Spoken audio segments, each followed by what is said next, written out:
Well, tonight, local law enforcement is out in force protecting so-called soft targets against terrorists. The move is a direct result of the deadly attacks in Paris. KCAL 9's Dave Bryan is live at Union Station in downtown L.A. with the bolstered security measures to protect Southern California. Dave? Juan, we're used to hearing about, having to keep certain properties safe, like Dodger Stadium or the Rose Bowl, or even, the airport and the airliners that are flying in and out of Los Angeles. But those are targets now that are considered safe in terms of being protected and having heavy security.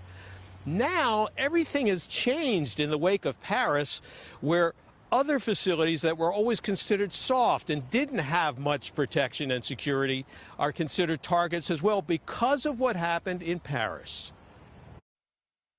Train will be departing at 6:45 p.m. on track 10. As crowds of travelers rush through Union Station, a transportation crossroads of trains, rapid rail, and buses, some of them notice sheriff's deputies with high-powered rifles scattered throughout the terminal. Have you seen security at this level before? No, never at this level, but, it's good to know that they're concerned about everybody coming through here, but no, it's never been this tight here. The deputies and the dogs are part of the LA County Sheriff's Department Threat Interdiction Unit that was established a few years ago and focuses, among other things, on counterterrorism, a unit that, in the wake of the Paris terrorism attacks, is keeping a high profile at the station.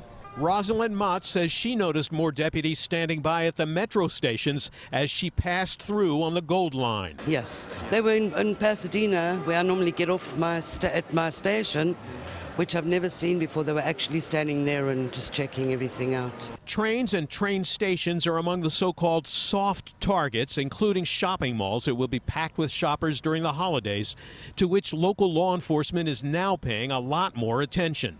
LAPD Deputy Chief Michael Downing says that's because the terrorist attack on Paris was a game changer. We've been preparing for these lone wolf attacks for the last couple of years, but this is a much more complex, multi-targeted, synchronized attack using teams of people and a network that's already established in Europe. And unlike the Mumbai attacks, which was complicated, layered, this offers another layer of complexity. In Paris, most of the victims were killed at a modest concert hall and at restaurants and outdoor cafes which were sprayed with bullets and were not heavily secured. They weren't killed by a bomb at a big stadium, although that was part of the plan too.